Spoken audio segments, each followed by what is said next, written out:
Hey there everyone, how you doing? Welcome to another session of Bear Talks.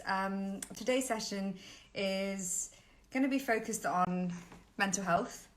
It is Mental Health Awareness Week in the UK, and the topic for this year is kindness. Now, kindness is relevant all times of the year, at any time of the day, at any moment. Kindness for yourself and kindness for the world around you, and for all of humanity and nature that exists in that world around you as well. And in the specific time that we're going through right now, it's become of even more importance because we all need to feel supported, we all need to feel loved, we all need to feel cared for.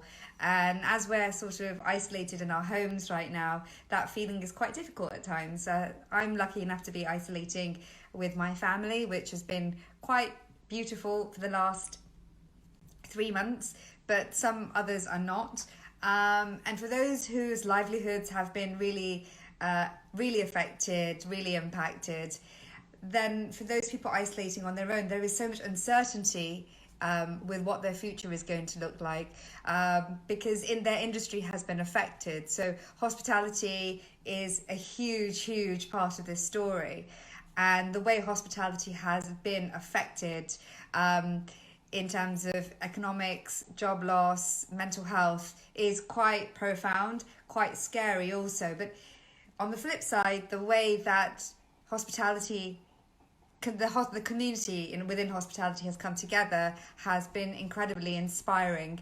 And what we're noticing is that chefs are doing so many different things to support their community, support their minds, and they're really innovating at this time. So whether it's like growing a new project, whether it's taking time out for yourself just to chill out because you've been working 60 hours a week, or whether it's a case of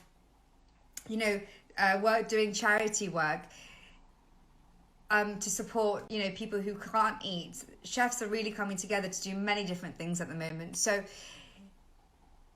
in conjunction to that, it's really important to think about the future of hospitality, and whilst we as chefs are able to support our community in different ways, how are we going to be able to support one another to build a new future? So today I'm going to be speaking to Alex Fatho, and he has created this amazing project with many different stakeholders called A Place of the Way, and I'm going to get him on right now so we can talk a little bit more about it.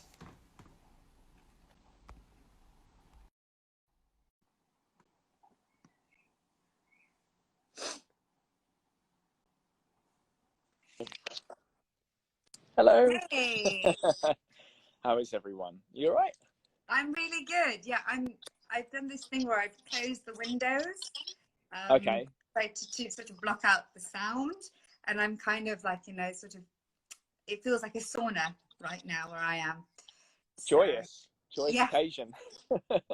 exactly. How are you? How's your day been?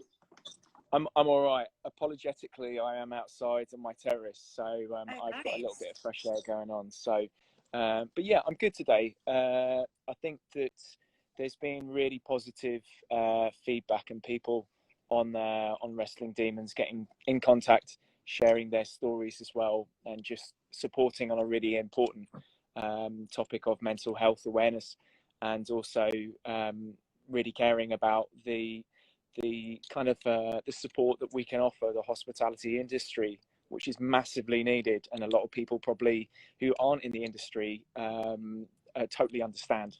So Okay, so then let's rewind, because yeah, you and I I met. jumped on Where did we meet? We met Chef's Wellness. at Chef's Wellness back Yeah, in March. Was it early March or late Feb? it was dark and it was rainy, so let's go with March. Yeah, we could go with any month of the year, really. Pretty Yeah, much. so it was early March. I was completely drenched. It was a really incredible session where Jackson Boxer was there. That's where we met, and Yes. we did a little meditation session together, some sound Yeah. healing. But that's when we had, obviously, Kirk's got an incredible project of bringing chefs together to really make a safe space where they can open up and talk. But in the last 3 months, we've seen so much change since then. And we had like a brief call about what we're both doing in mental health. So it'd be really good just to understand what your background is, Alex. Where do you want to start? That's a cheeky question, because based on the question that I sent you yesterday evening, we could start that far back if you want. Yeah, I mean, the honest truth is, if I look back, my family have always been involved in some respect in the hospitality industry. My brothers have both been chefs. My mother has run a catering business, a restaurant, a delicatessen at some point or other, and I've worked in kitchens as well and in bars. And over time, I've found myself going into a completely different industry, which was marketing and advertising. But I've always been known, probably, it sounds really bad, but probably as the booze guy, because I'm passionate about the drinks industry and the creativity that I think, again, gets taken for granted. Bartenders in particular are absolutely phenomenal with the talent they're offering today.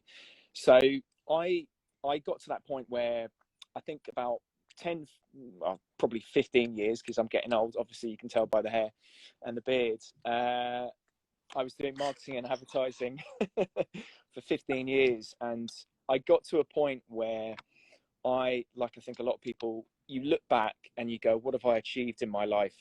And if you're in that industry, it lacks the level of hospitality that this industry offers. It is about selling something and pushing it.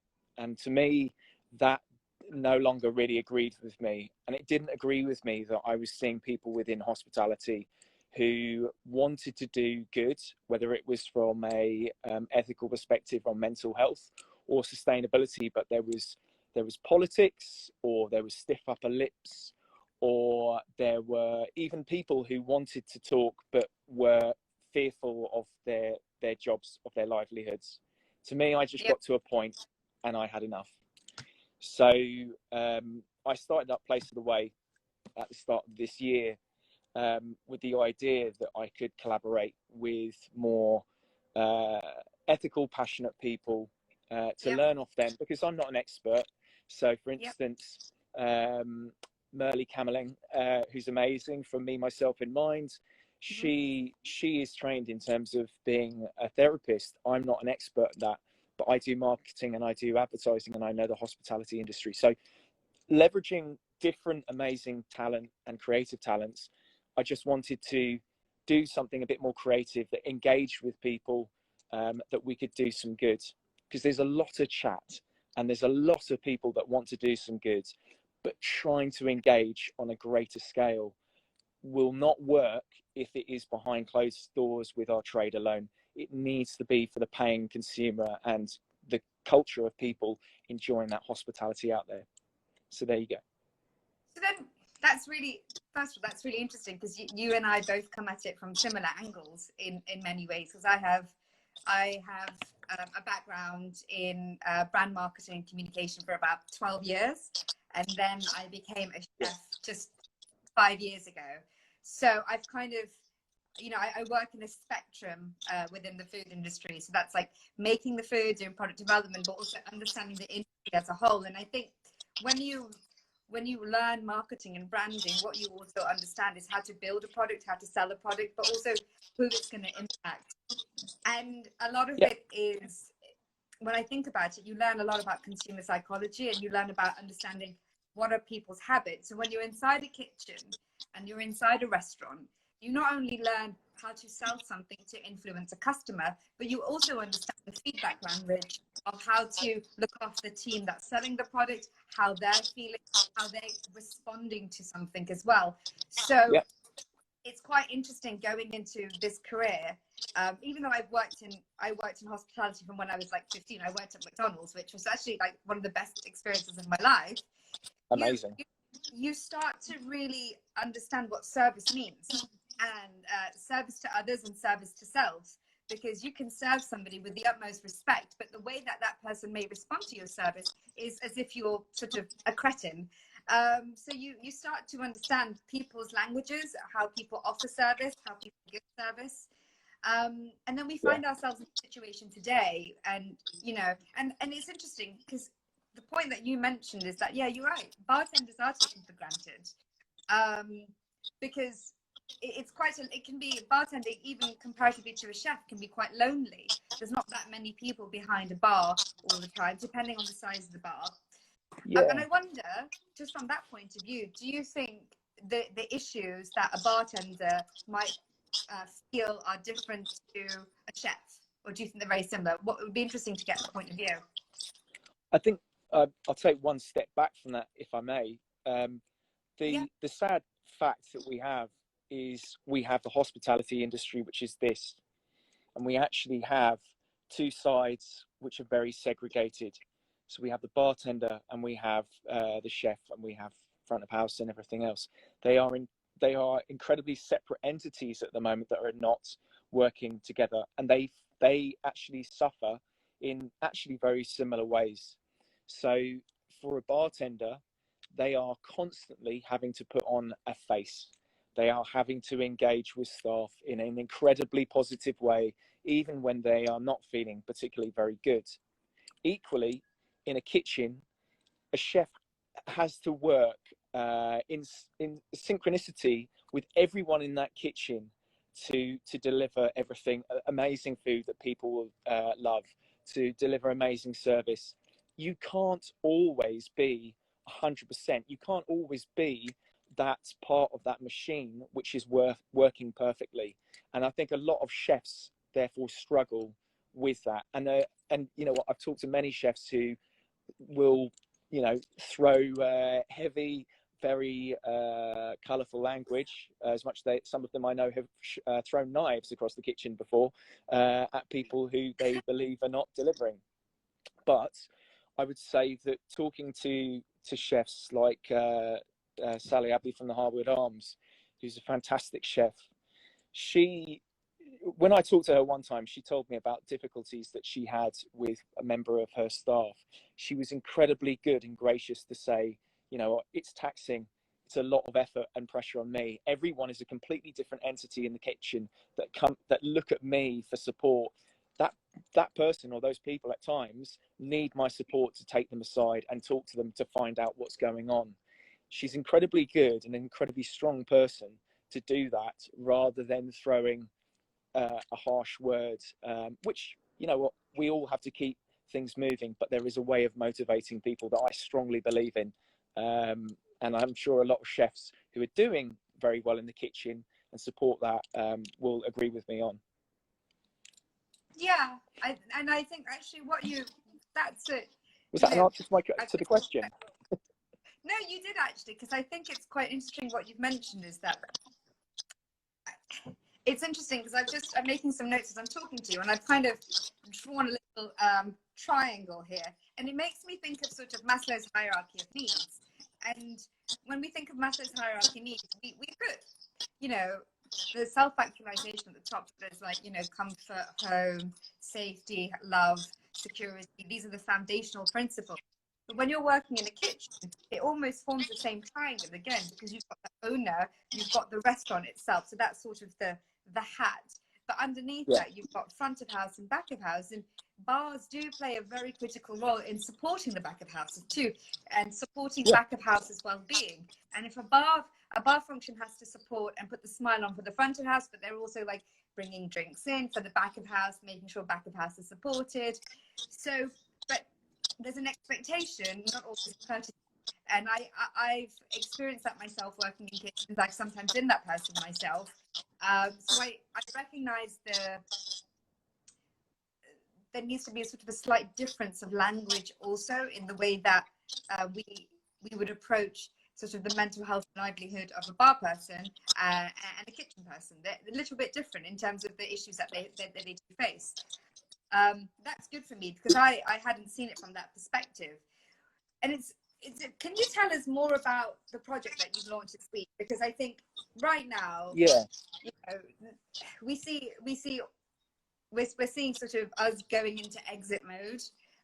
Lots of, you know, the government is telling us to get back to normal, normalize, address the new norm. And I saw this amazing, I'm seeing some like amazing pictures come out of China and Asia right now where restaurants are open, but they've got sort of these clear sort of windows in between them. So customers can see each other if they're sitting opposite each other, but they're sitting see each other through a window. And it's nice because you want to see who's in front of you, but it's also, it's different.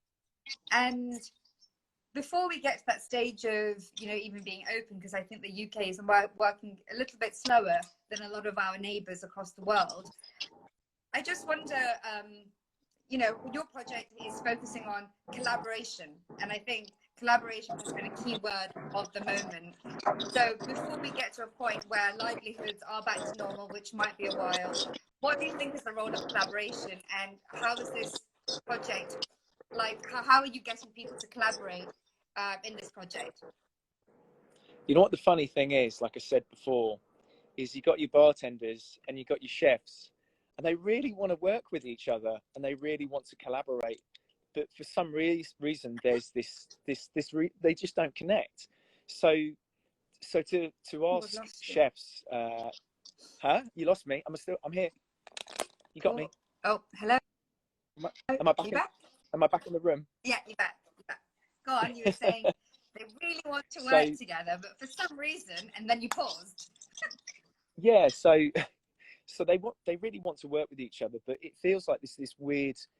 I don't know. It's a bit like being back at school and seeing the cool kids or the kids from a year up and wanting to talk to them and hang out with them, and you feel like, oh, well, I can't do it. It's a weird thing that doesn't make any sense, because they're all as creative and knowledgeable as each other, and they're all human beings at the end of the day who are passionate about what they do. So for this project, it wasn't particularly difficult. Again, like I can take a reference from some of the chefs, like again Sally, perfect example. So Sally, you know, one of the bars which is connected is Kalu Calais in Chelsea.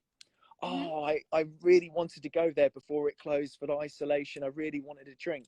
Well, you know what? They are open to deliveries. Oh my God. Immediately she gets a drink ordered and delivered to her front door. Immediately there's a rapport between them and talking about making a drink. The funny thing was with this, that to try and get seven chefs effectively, or foodie icons as I've called them, 7 artists and 7 bartenders from 7 different bars, I had to find a way of speed dating and connecting them into collaborative trios. I love that. And the first weird thing, I mean, one of the artists, actually David Oka, who was lovely, such a nice guy, he was going, oh, should we just do a big Zoom and we can try and work out who wants to work with who? And I was like, yeah, maybe. Then I thought, oh, it's going to be a nightmare. So what I did is I thought, okay, well, I'll ask the icons, the chefs, who they want to work with. And I thought, that's not really fair. The bartenders want to work with who they'd like to work with, and the artists too. So they all got to research each other a little bit. I did little bios for everyone. And in the end, I managed to pair up as best as I could who they wanted to collaborate with. And you know what, it's not too much more complicated than that, guys. You're going to talk to an artist about your hopes, your dreams, your fears, who's going to create a banging piece of art with an awesome artist who's going to then work. You're going to both have a conversation in isolation, meeting cool people to go and then create a cocktail off the back of that art and those hopes and the dreams and fears. There was a simple premise, and there's a simple connection that people want, and a creative articulation, an expression when people find it very challenging to talk about their mental health. That was easy in this instance. So, you know, there were people on this project who said, I don't like talking to a camera. I feel nervous about talking to people in person. They've all found their own way of communicating with each other, whether it's a video call or whether it's you know, with WhatsApp or whatever it is. But they've all got to actually a really happy place. They've all enjoyed it. And I think you can see that from this project and their responses and how they're massively supporting this. So, you know what? If you give people the opportunity to collaborate, if you connect them up, they'll do it, and they'll have fun doing it. So then, So then tell us about the mechanic. Tell us about the mechanic of the project. Give us the mechanic of the project, and then how me as, well, I'm in Leicester right now, so it's not really going to be helpful for me, but how does somebody get involved that's in London? How does it work?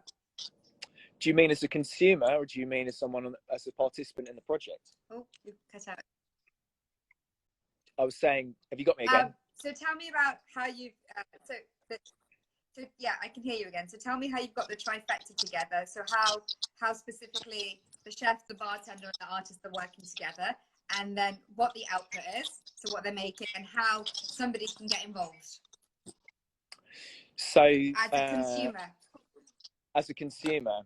So as a consumer, evidently they've got 21 different people that they can follow and see on social media. I'm going to go back a step. You know, this is where I get excited about the project a bit too much. And talking to over 21 different people every single day, which is actually a massive learning as well. I highly recommend it. The thing that we're doing, I guess, from a consumer's perspective at the moment for Mental Health Awareness Week, which is this week, is we have 21 different people. Each day we are going to focus on 3 people that have collaborated together. So we have our foodie icon. So let's take Andrew Clark, for example. Andrew Clark from Pilot Light Campaign. He has collaborated with Ryan Gajda, the artist, to talk about his hopes and his dreams and his fears. Ryan has articulated it as a beautiful piece of art. Then there is a conversation between the two of them with Alex Godfrey from Kaloo, who they were married up with, to take that inspiration, that art and that story, and he created a drink. So it's not so much as Andrew saying, I want the drink to be this. It was what the art says and how they've related to it, the expression, because you want everyone to relate to this hopes and dreams and fears. And in Andrew's case, it was a sense of in some ways creative loneliness, and of dealing with various levels of addiction or abuse over years that he's managed to cut out. So that is one day that we are focusing on throughout the whole week. So there are different subjects for consumers. Hopefully we get them to enjoy each day, and a key topic that actually has come up through these hopes and dreams and fears, but they can throughout the entire week buy those cocktails from those cocktail bars with that piece of art at £50. So the art is £50. The artists all wanted to give their art for free, but oh wow, yeah, but they are also struggling in this industry. So £5 of that £50 goes to them. The remaining money goes to Hospitality Action and the Drinks Trust to support people in the hospitality industry at this time who may be out of work. So it is incredibly easy. Sorry, yeah, so say for £50 you can you get a print, and you would also get the print, a drink. Yeah. And then you buy the drink. You can buy the drink. So the print is always £50, and the proceeds of that is what goes to charity and the artist. The drink itself is based on each different bar are doing different size bottles and everything else. So they're doing it. They're charging them differently. Now, the rationale behind that part of that drink is not to go to charity, is that these bars are really struggling to survive. They are having to do deliveries. If you look at, for instance, Carl from Tincture, who today we're talking about and focusing on sustainability, he created a zero waste cocktail bar just before we went into lockdown. He is massively struggling. He needs everyone's support to keep him going. So to have the sales that is generated, hopefully from this campaign, will help support him in some ways and create awareness for him, as much as the art will be there for people to enjoy at home and to go to a good cause. The ultimate game, the ultimate game is, go on. What I love about what you're saying is you're reading feelings. So even going back to the start of the conversation, we talk about collaboration and the hesitation of collaboration, but we find ourselves in a collective situation where everybody's dealing with the same issue. So the Yeah, undercurrent to what we're experiencing is the same. Our external output and how we communicate is different based on how our mechanism is as a human being. But what you've taken is you've said, well, exactly. collectively, everyone has the same undercurrent. How do I stitch people's undercurrent together?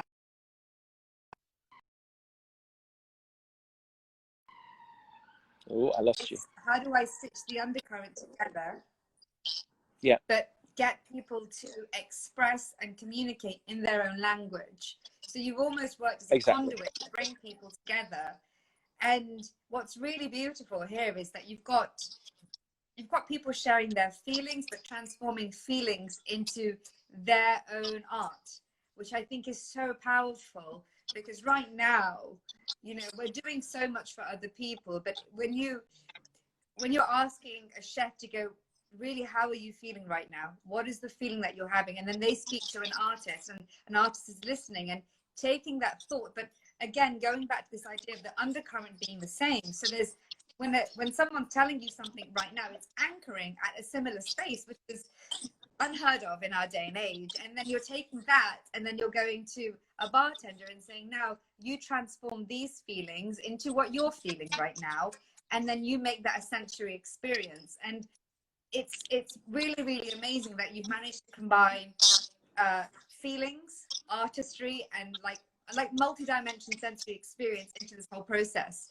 because you've got people connecting together, without really talking about their feelings, because we're still afraid to talk about their feelings, but we're expressing them, and we're able Exactly. to express somebody else's feelings. So it's really fucking fantastic. It's got layers, Yeah, right? It's like a rainbow cake. it's beautiful. It's so beautiful. Like it, The, I think it's so powerful. the thing, like, I mean, you hit the nail on the head. The thing that for a consumer as well, and for many people who find it difficult to express their feelings, and these are different articulations, is that whether you are someone that can openly talk about your feelings, fantastic. Whether you just need, whether you look at a piece of art that makes you inspired to think what that piece of art says, that you start talking about that person's feelings and consequently your own, or whether you just sit down over a drink and talk and feed the conversation on mental Yes. health, it's like there is something there for everyone to relate to and to help them Yeah. and encourage them to express themselves in however they want to do it. So yeah, it's fun. And that's got me really excited.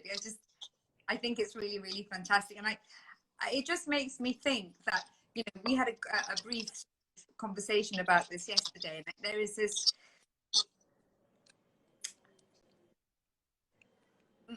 you've basically got multidisciplinaries involved, you know, and this is a multidisciplinary art project and mental art for mental health projects, the way that I would see it. Like, you've got people using their own communication and languages to express feelings, which is really powerful, for a good cause. And, you know, I really believe that there is a space for this to grow in the future. And I know the problem is that once we get back into work, and we get back into earning money, if you're not furloughed, sorry, or if the market grows, whatever it is, because of the nature of the industry, because of the demand, even though the demand will take a while to get back to what it was because of economics right now, we will still be working at 200% because we're going to be pushing for it to get there. So I just wonder, what do we feel is the future for something like this to become part and parcel of hospitality, of our ways of life, and, you know, how we think about collaboration, our minds, mental health?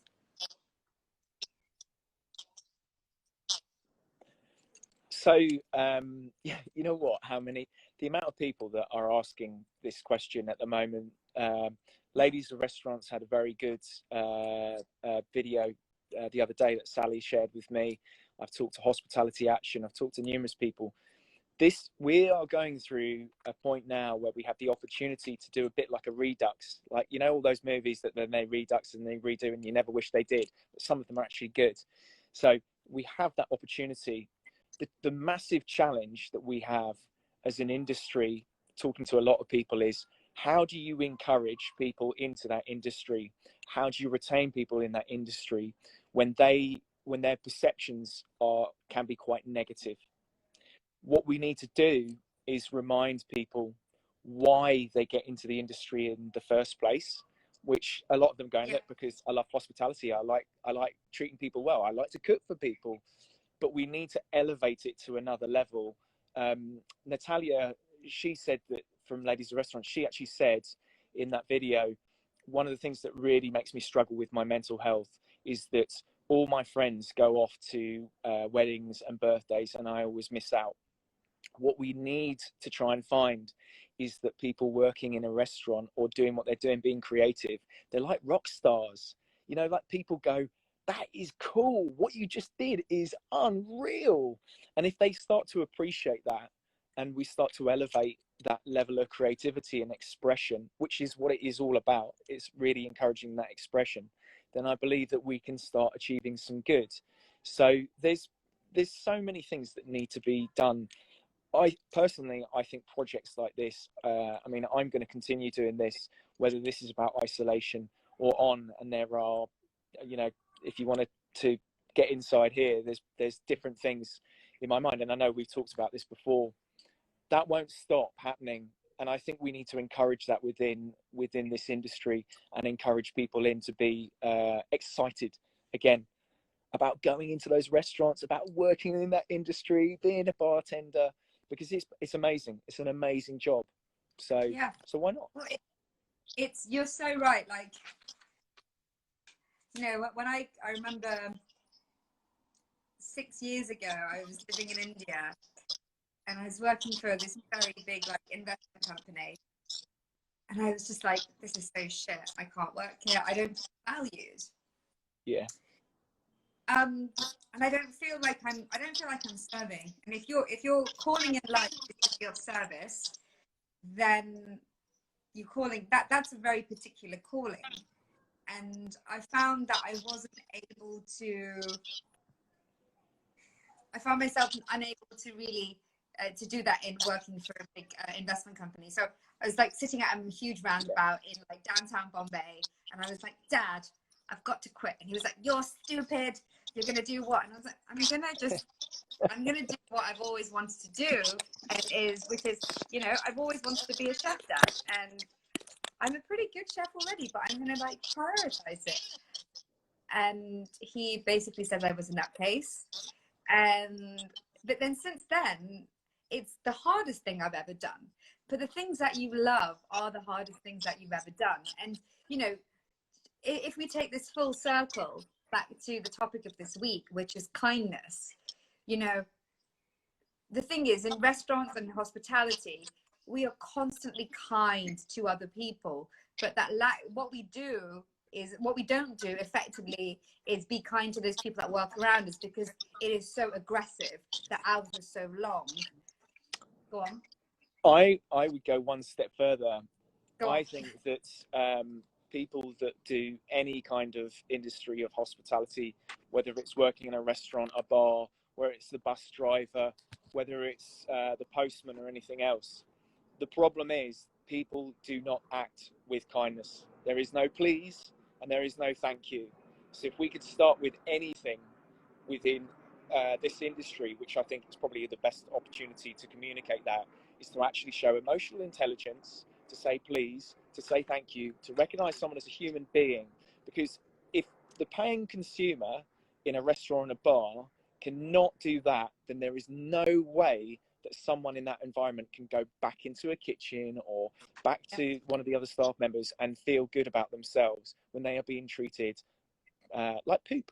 So we need to change that. And I mean, it's a difficult thing to try and encourage, but if I ever had a restaurant and a bar and there was someone rude talking to a staff member, I would find it unacceptable. I find it unacceptable. And you know, I've been in bars many times. That makes me sound like an alcoholic, but I've been in bars and I've been in restaurants many times. When we open up again, But I've been in bars and restaurants many times where I have seen people that talk at the person serving them. They do not say please. They do not say thank you. And the people that are servicing them cannot complain about it. In that particular instance, it's our responsibility when we are, whether it's management or whether it's another consumer along that bar, is to pipe up and say, actually, I think you'll find that you need to say please and thank you there, because that's what we need to do. Because it's just, to me, it's unacceptable, totally unacceptable. So, and I think that's the problem in a lot of industries. There is lack of emotional intelligence. There are people talking to each other like robots, and we can't we can't live like that, not thinking about the other person. This subject, you know, the whole thing of isolation maybe has educated some people. I think there are many people that will go back and still disconnect and not be able to show kindness and emotional intelligence. We need to really hammer home that message, even as an industry. If we now just said, look, first thing you need to do, please and thank you, universal. So well, yeah, I think you're so right, and I think it is taking it back to basics. And like, if the plan is to start again, it is about saying, well, you know, one of the basics here, let's go down, let's take baby steps. Please, thank you, benefit of the doubt to yourself as well as to others. Because I think when we're not kind, you know, what I always struggle with sometimes, I can be really kind to other people, and I can, you know, I'm Buddhist, so I do a lot of my own practices based on like altruism. So it's about what acts of service, what can I keep on doing for other people. Yet sometimes, because I'm only human, I'm definitely not that kind to myself. So in my mind, I find that I need to constantly remind myself to say, what did I do that was nice for myself? Like, how can I be kind to myself? Is that by just standing still and breathing and hearing myself breathe? Is that by telling myself that I'm okay, that I'm enough? And so there's like, you know, like everyone talks about gratitude lists or feeling grateful for each other, but I think gratitude has to start for yourself, and it's reminding yourself of why you are good, why you are kind. And I think we often get so consumed in being in service, in hospitality, that we feel worn out, you know. So it's very, and if it's not in the culture, if it's not in the management to keep pushing positive language, you can often forget, because you don't see your friends, you don't see your family, you are isolated. And I use that term because we are isolated outside of, you know, within our normal working lives within hospitality. So I would like to I'd like to finish on this thing that I've been doing this week with all of my friends, which is because it's Mental Health Awareness Week and the topic is kindness. If I've not mentioned it a million times already, is tell me two things. Well, three things actually. So the first thing is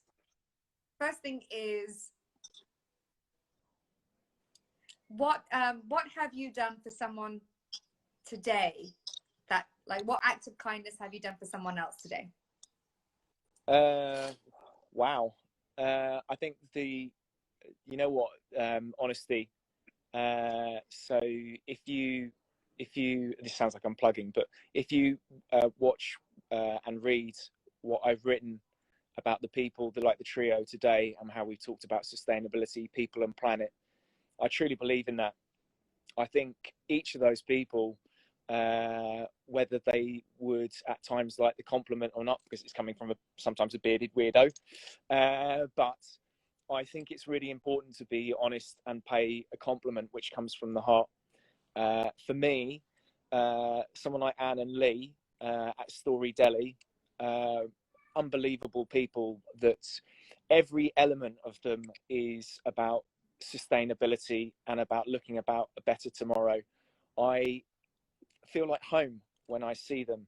So to try and reflect that back onto everyone today, to encourage them to experience exactly what they create for all of their customers coming in to get deliveries at the moment, is it's not so much an act of kindness as it is just telling the truth and being honest. So people sadly, I think, struggle with telling someone something nice because they're worried about how people will perceive that nice comment. But there is a value to kindness. So that's number one. I like that. No, but I like how many people you've affected with kindness today.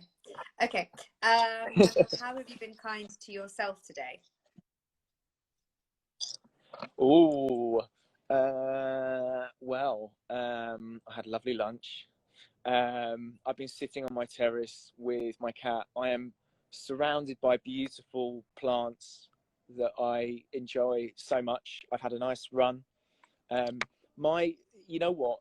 It's a really funny thing. The kindness that everyone on this project has offered me, and kind of the kindness I've offered to myself, is by taking this demon and wrestling it all together to bring it to life. And hopefully that we've all found a sense of expression that we can share with everyone else. So that is me being kind to myself as much as it is everyone who's participated and everyone who wants to talk about this subject and help this industry. That is the kindness that we're all reflecting back on each other. So That's so beautiful. snap. God, like bam, bam, bam. Okay, final question. Okay, go for it. Number three. It's like feels like it's like Cilla Black. 3 questions. I miss her. I miss her too. Bring it back. So good. Yeah, I might just watch some reruns, to be honest. Yeah. Okay, question 3. What does home mean to you? Wow. Okay. So I live in a lovely home, as I'm sure lots of people are enjoying their homes at the moment. But I'm going to. It's probably this is going to be a difficult thing for me to say. I'm going to sit back in my seat. But for me, the home that I feel is actually all the restaurants, all of the bars, all the people from the hospitality industry who are showing, like you said, acts of kindness. Many times I've walked into those places by myself, and I have sat down, and the act of kindness that has made me feel like I'm at home, the smiley faces, the chatty people, that to me is home. And I think I'm grateful that you've asked me that question, because I would love it if more people who are going into restaurants and bars really recognize that, and they really talk to those people who are human beings, because they will enjoy that experience so much more. So home for me is all those amazing people in the world, not just in London, that create that level of hospitality that you feel welcomed.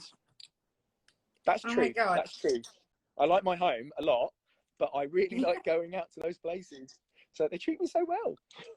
Oh, that's so beautiful. I'm almost like, I'm like welling up over here. I'm gonna like stop myself. But that's stop it. Oh, you've got the hair. Wait 1 second. Not as long. I've got my sari. But no, that's a really, really beautiful way of putting it. And it's been such a pleasure to talk to you today, because when we first met, I just felt like we hadn't really spoken because there's so much conversation that day, but I immediately felt like a vibe from you, and I've been following your journey, and this is such a beautiful project that touches so many levels.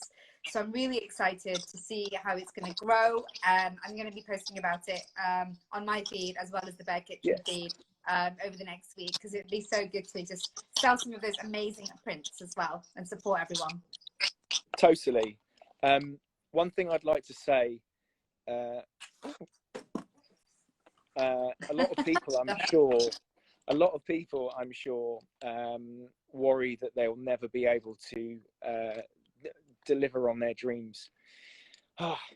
But there are loads of supportive people out there, and if you do use your imagination and you do believe in those dreams, you'll make them come true. And it's true. I believe I'm like Willy Wonka sometimes, and everyone thinks I'm a little bit strange, but this is the beginning. This project is the beginning.